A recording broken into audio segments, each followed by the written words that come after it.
मधुबन के बाबा,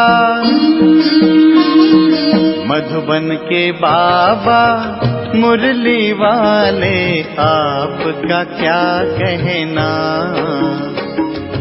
आपका क्या कहना। ओम शांति। आज 3 अगस्त 2025 के अव्यक्त बाप दादा की मधुर महावाक्य सुनेंगे, जिसकी रिवाइज डेट है 28 मार्च 2006। मुरली का सार है, विश्व की आत्माओं को दुखों से छुड़ाने के लिए मनसा सेवा को बढ़ाओ, संपन्न और संपूर्ण बनो।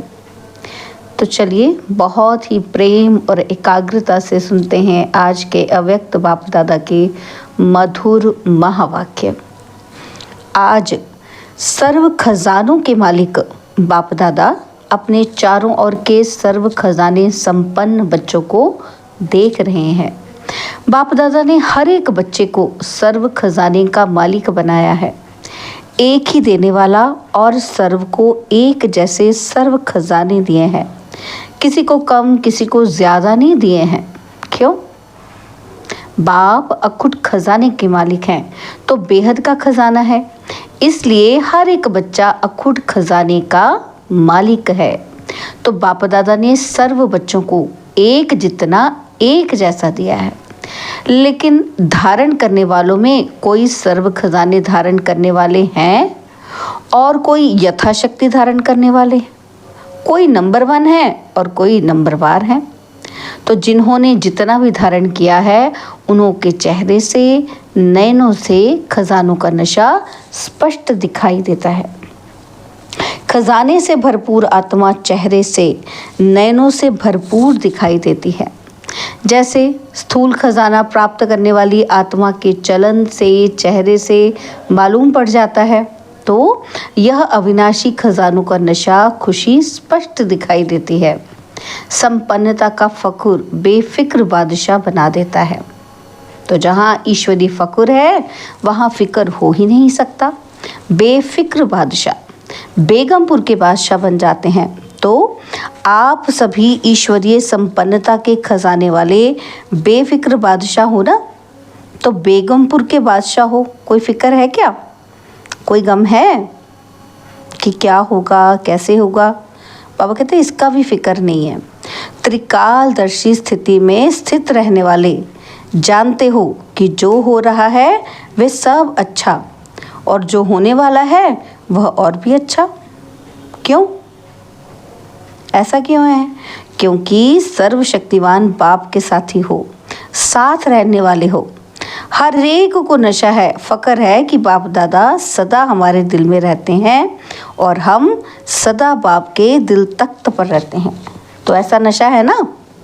तो जो दिल तख्त नशीन है, उनके संकल्प तो क्या, स्वप्न में भी दुख की लहर लहस भी नहीं आ सकती, थोड़ी सी भी नहीं आ सकती। क्यों? क्योंकि सर्व खजानों से भरपूर हैं, और जो भरपूर चीज़ होती है उसमें हलचल नहीं होती।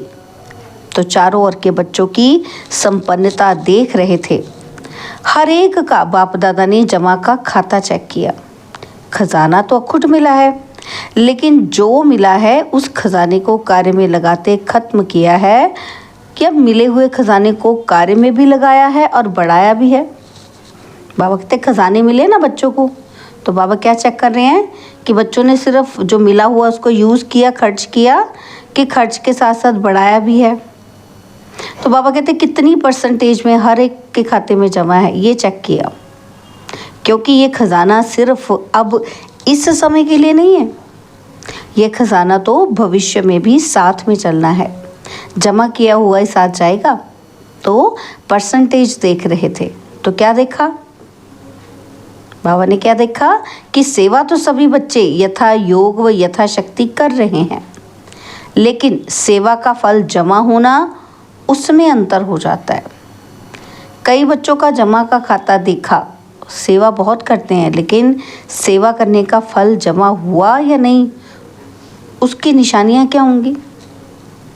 बाबा कहते कैसे पता चलेगा कि हम जमा कर रहे हैं?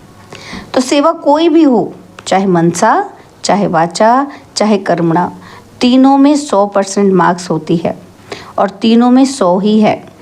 सेवा तो की, लेकिन अगर सेवा करने के समय व सेवा के बाद स्वयं अपने मन में अपने से संतुष्ट हैं और साथ में जिनकी सेवा की, जो सेवा में साथी बनते हैं या सेवा करने वाले को देखते हैं सुनते हैं, वो भी संतुष्ट हैं, अगर संतुष्ट हैं तो समझो जमा हुआ। तो स्व की संतुष्टता सर्व की संतुष्टता नहीं है। तो क्या होगा? बाबा कहते हैं परसेंटेज का जमा कम हो जाएगा। स्वयं तो हम संतुष्ट हैं लेकिन और हमसे संतुष्ट नहीं है तो क्या होगा? जमा होगा आपका लेकिन कम होगा। तो यथार्थ सेवा की विधि पहले भी बताई है। क्या बताई? कि 3 बातें विधि पूर्वक हैं तो जमा है। वो सुनाया ना आपको कि एक निमित्त भाव और दूसरा निर्माण भावना और तीसरा निर्मल स्वभाव, निर्मल वाणी। भाव, भावना और स्वभाव, बोल, अगर ये 3 बातों में से एक बात भी कम है ना, बाबा कहते 1 है 2 नहीं है, या 2 है 1 नहीं है, तो वो कमज़ोरी जमा की परसेंटेज कम कर देती है। तो 4 ही सब्जेक्ट में अपने आप को चेक करो, क्या चारों ही सब्जेक्ट में हमारा खाता जमा हुआ है? ये चेक करना है। क्यों करना है चेक?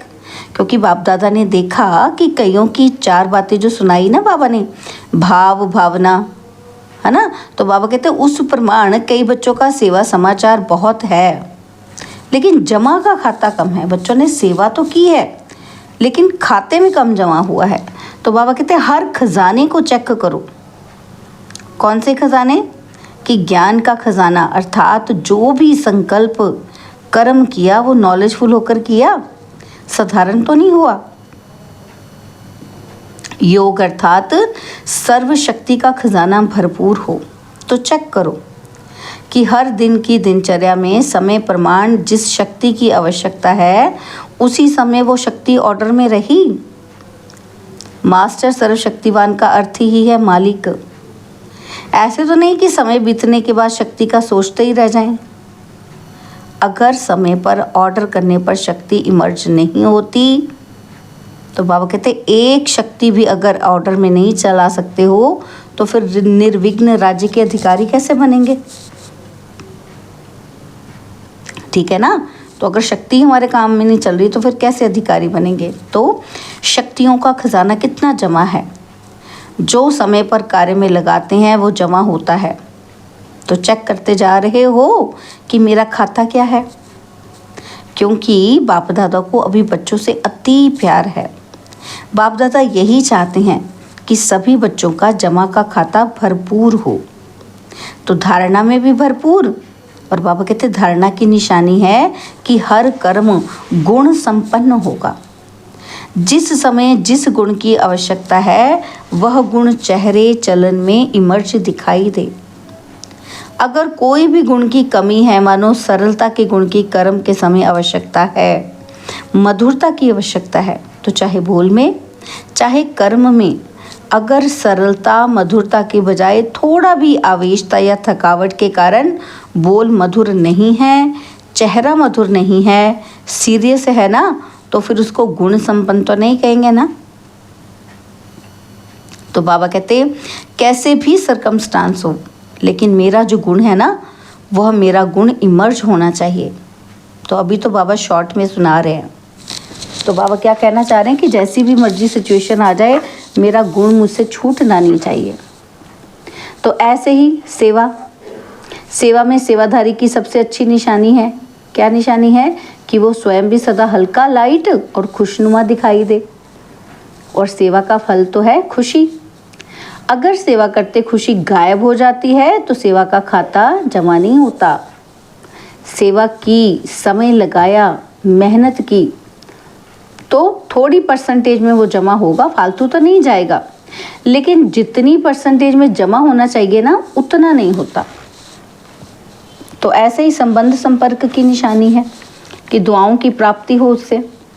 जिसके भी संबंध संपर्क में आए उनके मन से आपके प्रति दुआएं निकले कि बहुत अच्छा। बाहर से नहीं निकले, दिल से निकले, दिल से दुआएं निकले। और दुआएं अगर प्राप्त हैं तो दुआएं मिलना ये बहुत सहज पुरुषार्थ का साधन है। दुआएं बहुत आसानी से बिना मेहनत किए हमें आगे बढ़ा देती हैं। तो बाबा कहते भाषण नहीं करो। चलो मनसा सेवा भी इतनी पावरफुल नहीं है, कोई नए नए प्लान नहीं बनाने आते हैं तो कोई हर्जा नहीं है। तो सबसे सहज पुरुषार्थ का साधन है दुआएं लो और दुआएं दो। ऐसे बाप दादा कई बच्चों के मन के संकल्प रीड करते हैं। कई बच्चे समय अनुसार, सर्कमस्टांस अनुसार कहते हैं कि अगर कोई ख़राब काम करता है तो उसको दुआएं कैसे दें, कि बाबा कोई हमें इतना परेशान करता है तो उसको दुआएं कैसे दें। उस पर तो क्रोध आता है ना, तो उसको दुआएं कैसे देंगे। और फिर क्रोध के तो बाल बच्चे भी बहुत हैं। तो बाबा क्या कहते हैं, लेकिन उसने खराब काम किया, वो खराब है, आपने ठीक समझा कि वो खराब है, ये निर्णय तो अच्छा किया, समझा, ये अच्छी बात है। तो बाबा कहते हैं लेकिन एक होता है समझना और दूसरा होता है उनके खराब काम और खराब बातों को अपने दिल में समाना। देखो बाबा ने कितनी बारीकी से हमें समझा रहे हैं। बाबा कहते हैं समझना और समझाना दोनों में फ़र्क है। अगर आप समझदार हो तो क्या समझदार कोई ख़राब चीज़ अपने पास रखेगा? लेकिन वो खराब है और आपने दिल में समाया, अर्थात आपने खराब चीज़ को अपने पास रख लिया, संभाल ली उसको। समझना अलग चीज़ है, समाना अलग चीज़ है। समझदार बनना तो ठीक है, लेकिन बनो, लेकिन समाओ नहीं। ये तो ऐसे ही है ना, ये समा लिया, ऐसे समझ करके व्यवहार में आना ये समझदारी नहीं है। तो बाप दादा ने चेक किया कि अभी समय ऐसे समीप नहीं आना है, आपको लाना है। कई पूछते हैं कि थोड़ा सा तो इशारा दे दो ना बाबा, कि 10 साल लगेंगे कि 20 साल लगेंगे, कितना समय लगेगा। तो बाप बच्चों से प्रश्न करता है, बाप से तो सभी प्रश्न करते हैं ना, तो आज बाप आप बच्चों से प्रश्न करता है कि समय को समीप लाने वाले कौन हैं। ड्रामा है लेकिन निमित्त कौन है। तो आपका एक गीत भी है ना कि किसके रोके रुका है सवेरा, है ना गीत। तो सवेरे लाने वाला कौन है? विनाशकारी तो तड़प रहे हैं कि विनाश करें, लेकिन नव निर्माण करने वाले क्या इतना रेडी हैं? अगर पुराना खत्म हो जाए तो नया निर्माण तो होगा, तो हो ही नहीं, तो क्या होगा फिर? पुराना खत्म हो जाए, नया भी बना ही नहीं तो क्या होगा? इसलिए बाप दादा ने अभी बाप के बजाय टीचर का रूप धारण किया है। होमवर्क दिया है ना बाबा ने। कौन होमवर्क देता है? टीचर देता है ना। तो लास्ट में है सतगुरु का पाठ। तो अपने आप से पूछो कि संपन्न और संपूर्ण स्टेज कहाँ तक बनी है? क्या आवाज़ से परे व आवाज़ में आना दोनों ही समान हैं? जैसे आवाज़ में आना जब चाहो सहज है, ऐसे ही आवाज़ से परे हो जाना जब चाहे, जैसे चाहे वैसे हैं।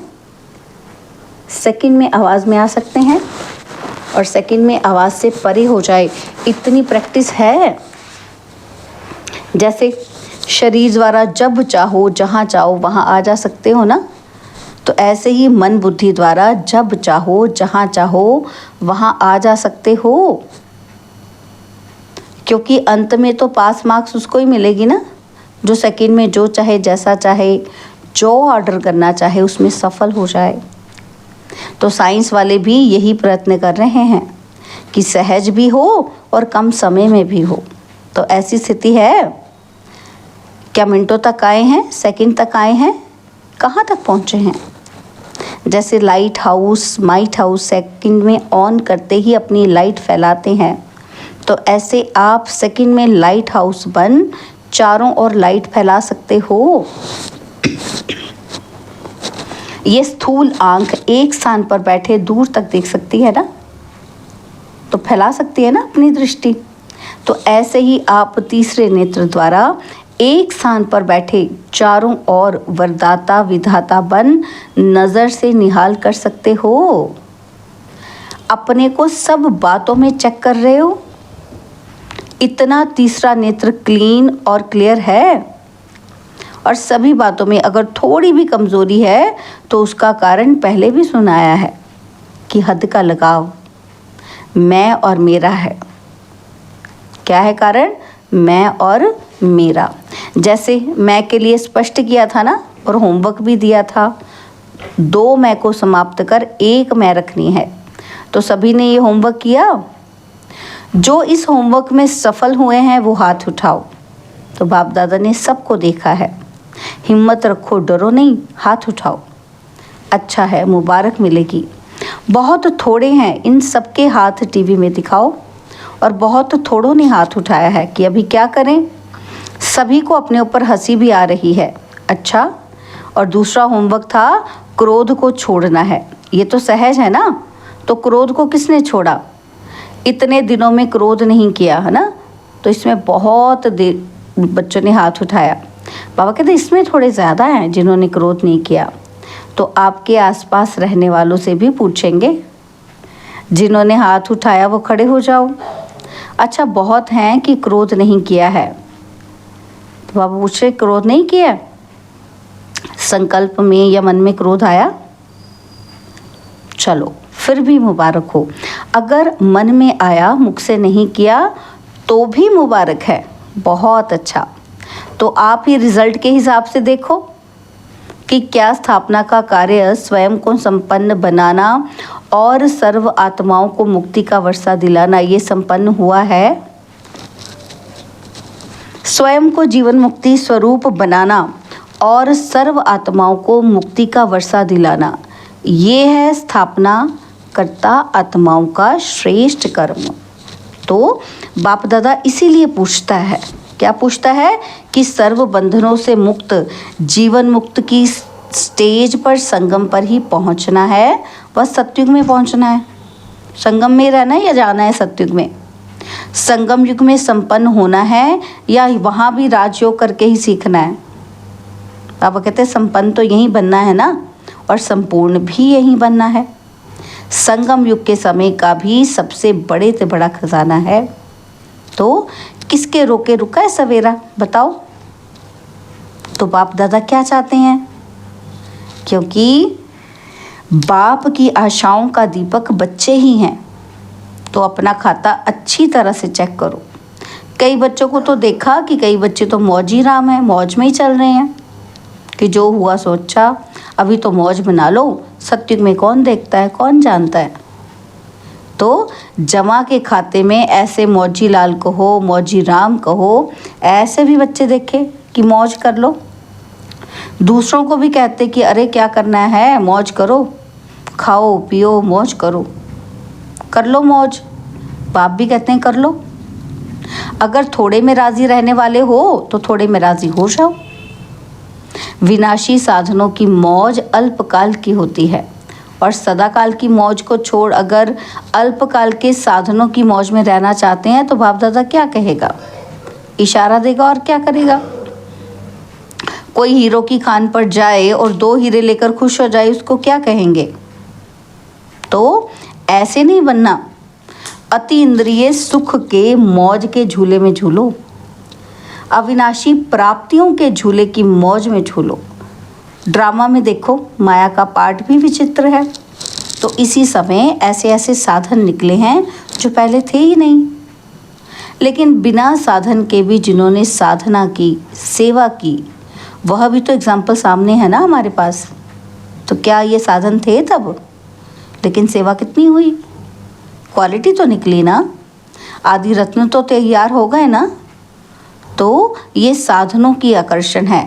साधनों को यूज़ करना रॉन्ग नहीं कहते हैं, लेकिन साधना को भूल साधन में लग जाना, इसको बाप दादा रॉन्ग कहते हैं। और साधन जीवन के उड़ती कला का साधन नहीं है, आधार नहीं है। साधना आधार है। अगर साधना के बजाय साधनों को आधार बनाया तो रिजल्ट क्या होगी? साधन विनाशी है तो फिर रिजल्ट क्या? साधना अविनाशी है तो उसकी रिजल्ट क्या होगी? अच्छा, चारों ओर के बच्चों के पुरुषार्थ और प्यार के समाचार पत्र बाप दादा को मिले हैं। तो बाप दादा बच्चों का उमंग उत्साह देख कर ये कहेंगे, ये करेंगे, यह करेंगे। ये समाचार सुनकर खुश होते हैं कि बच्चे कहते हैं बाबा हम ये करेंगे, वो करेंगे। तो अभी सिर्फ जो हिम्मत रखी है ना, उमंग उत्साह रखा है, उसको बार बार अटेंशन दे, प्रैक्टिकल में लाना है। तो यही सभी बच्चों के प्रति बाप दादा के दिल की दुआएं हैं। और सभी चारों ओर के संकल्प, बोल और कर्म में संबंध संपर्क में संपन्न बनने वाले श्रेष्ठ आत्माओं को सदा स्वदर्शन करने वाले स्वदर्शन चक्रधारी बच्चों को सदा दृढ़ संकल्प द्वारा मायाजीत बन बाप के आगे स्वयं को प्रत्यक्ष करने वाले और विश्व के आगे बाप को प्रत्यक्ष करने वाले सर्विसेबल, नॉलेजफुल, सक्सेसफुल बच्चों को बाप दादा का याद, प्यार और दिल से पदम गुणा दुआएं हो, नमस्ते हो, नमस्ते। और हम रूहानी बच्चों की, रूहानी बाप दादाजी को दिल भर सिकवा प्रेम से नमस्ते। ओम शांति। प्यारे बाबा, मीठे बाबा, मेरे बाबा, शुक्रिया बाबा, शुक्रिया बाबा, शुक्रिया। बाबा ने आज हमें वरदान दिया, सच्चे साफ दिल के आधार से नंबर 1 लेने वाले दिलाराम पसंद भव। सच्चे साफ दिल के आधार से नंबर 1 लेने वाले दिलाराम पसंद भव। दिलाराम बाप को सच्चे दिल वाले बच्चे ही पसंद है। दुनिया का दिमाग ना भी हो लेकिन सच्ची साफ दिल हो तो नंबर 1 ले लेंगे, क्योंकि दिमाग तो बाप इतना बड़ा दे देता है जिससे रचयिता को जानने से रचना के आदि मध्य अंत की नॉलेज को जान लेते हो। तो सच्ची साफ दिल के आधार से ही नंबर बनते हैं, सेवा के आधार से नहीं। सच्चे दिल की सेवा का प्रभाव दिल तक पहुंचता है और दिमाग वाले नाम कमाते हैं और दिल वाले दुआएं कमाते हैं। स्लोगन है, सर्व के प्रति शुभ चिंतन और शुभ कामना रखना ही सच्चा परोपकार है। बाबा के अव्यक्त इशारे, सहज योगी बनना है तो परमात्मा प्यार के अनुभवी बनो। तो बाबा ने कहा जो बच्चे परमात्मा प्यार में सदा लवलीन खोए हुए रहते हैं, उनकी झलक और फलक अनुभूति की किरणें इतनी शक्तिशाली होती हैं जो कोई भी समस्या समीप आना तो दूर, लेकिन आंख उठाकर भी नहीं दे सकती। तो उन्हें कभी भी किसी भी प्रकार की मेहनत हो नहीं सकती। अच्छा, ओम शांति।